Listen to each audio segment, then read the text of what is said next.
The Great War, also known as World War I or the War to End All Wars, was a global conflict between two major alliances, the Allies and Central Powers.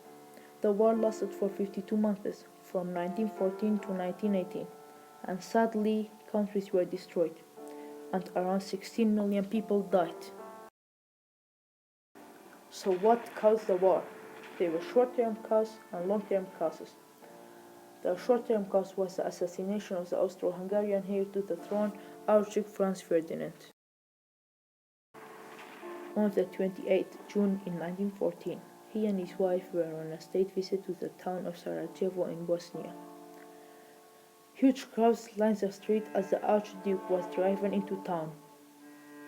Among the crowds there were several members of the Black Hand Gang, armed with bombs and pistols. It was their intention to kill Franz Ferdinand. On the way to the city hall, one of the assassins politely asked the policeman which car was carrying the Archduke. He then threw a bomb at the Archduke's car, which bounced off it and exploded, injuring several military officers in the car behind. At the city hall, the Archduke was persuaded to leave the city as soon as possible, but no one told the driver. On the way out of the city, the driver followed the new route, the original route, where he was stopped by an official and told to use the new route.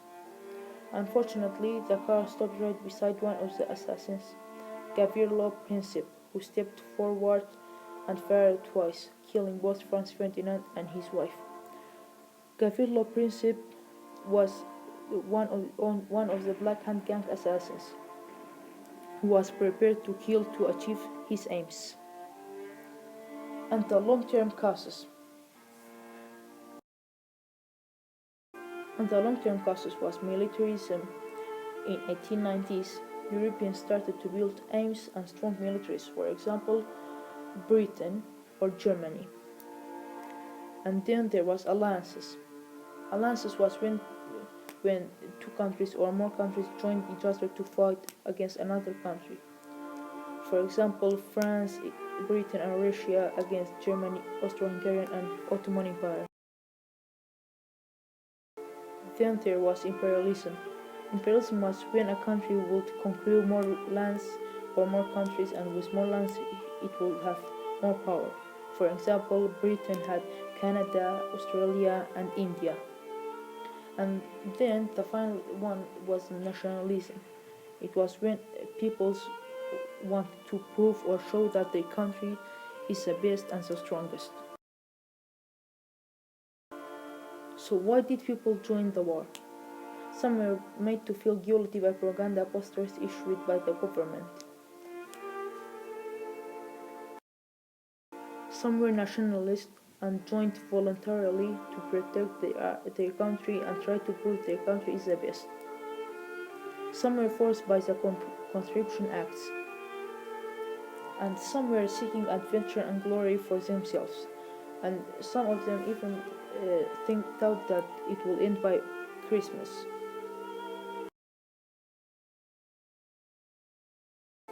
Conscription and conches. Some 16,000 men refused to call up. They were called conscientious objectors to military service. They mostly had two reasons. One of the reasons were religious reasons. Some were very religious or used religion as an excuse, saying that the Bible states, "Thou shalt not kill," which means you shall not kill.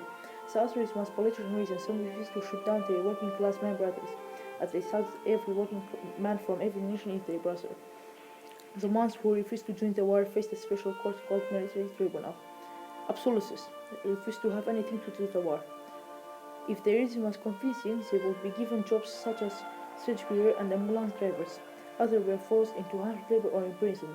Life in prison were true for more than 6,000 were sentenced to hard labor. 70 died and 30 went mad. After the war, they were disrespected and not given jobs.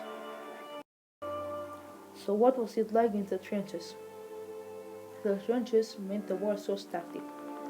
It didn't have so much movement. Soldiers fought from within the trenches. Many nations fought together. It was usually tight quarters. In the trenches, your foot will get injured if you stayed a lot because of the water uh, that was kept in the trenches for a long time. Dead bodies were left to rot in the trenches because of the machine gun fire that kept the soldiers in the trenches. Dead bodies were an easy source of food for rats and diseases.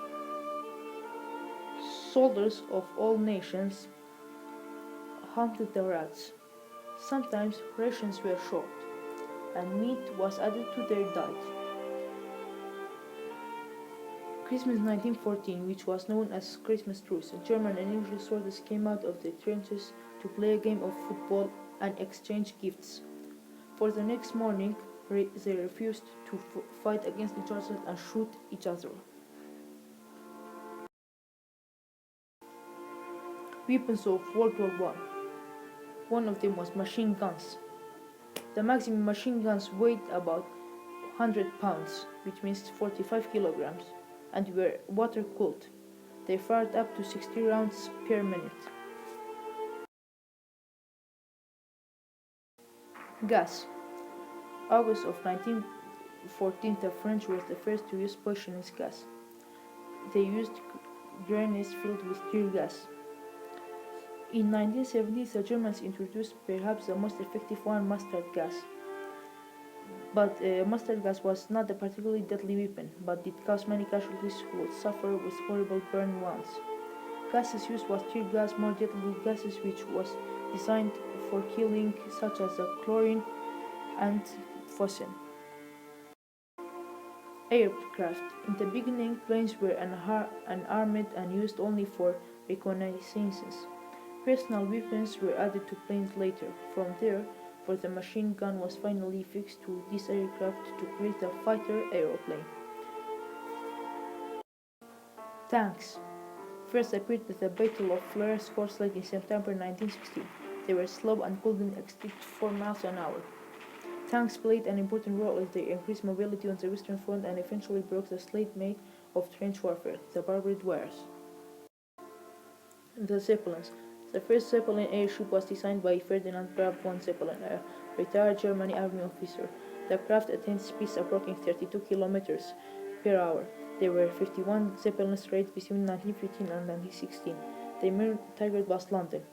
William Lee Robinson was the first pilot to shoot down a Zeppelin in September 1916. He was awarded the Victoria Cross. Out of 115 Zeppelins produced, 77 were damaged or destroyed in a way they couldn't be used anymore. In June 1917, the Germans stopped using them. Role of women. Some women were factory workers. They would make clothes, or some of them were working in factories that would make guns, bullets, and tanks. Some of them were farmers, and the others were nurses. And women were depicted in most World War I propaganda posters. They wore men's uniform to encourage men to sign up. They encouraged women to enlist their men. Battle of the Somme. It was in July 1, 1916. Douglas Haig, the British general, made the plan. The British plan was to bombard the German lines with over 1 million shells. The aim was to cut the barbed wire and destroy the trench system of the Germans.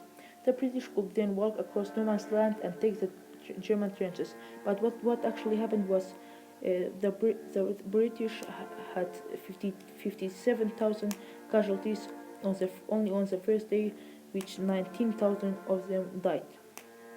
And the number of aircrafts the Royal Flying Corps lost was 800, and 252 air crew were killed just in the Battle of the Somme. Battle of Amiens.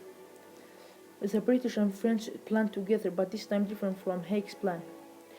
It was on August 1918. The Allies developed what became known as the All-Arm Attack, which was totally different from Haig's plan. Smoke was used to obscure the battlefield. Next came the heavy machine guns behind these mortars. Then the tanks, used to destroy any remaining barbed wire or other obstacles. Flying above their aircrafts, artillery provided a creeping barrage, moving slowly forward just ahead of the British infantry and preventing Germany from shooting at the advancing troops. They also drifted poisonous gas shells. Next came supply tanks, bringing up ammunition and reinforcements in order to keep the attack moving. This was all carefully coordinated. It was a war full of movement, and it worked. Over 400,000 prisoners were taken. Armistice. It was on 11th o'clock of the day, on and 11th day of the month and 11th month of the year in 1918. When the armistice was signed, all the guns fell silent. It seemed there was to be no more killing. So why did the war end? There were four reasons. One of them were blockade. Germany could not get essential supplies to make weapons and desperately needed imported food. Attrition. Both sides had huge casualties, but Germany had fewer men to lose. And one other reason was new weapons, such as the tank provided mobile fire support. And the final reason was new tactics, which combined artillery, troops, fire support, teamwork, and tanks. And these four reasons made the war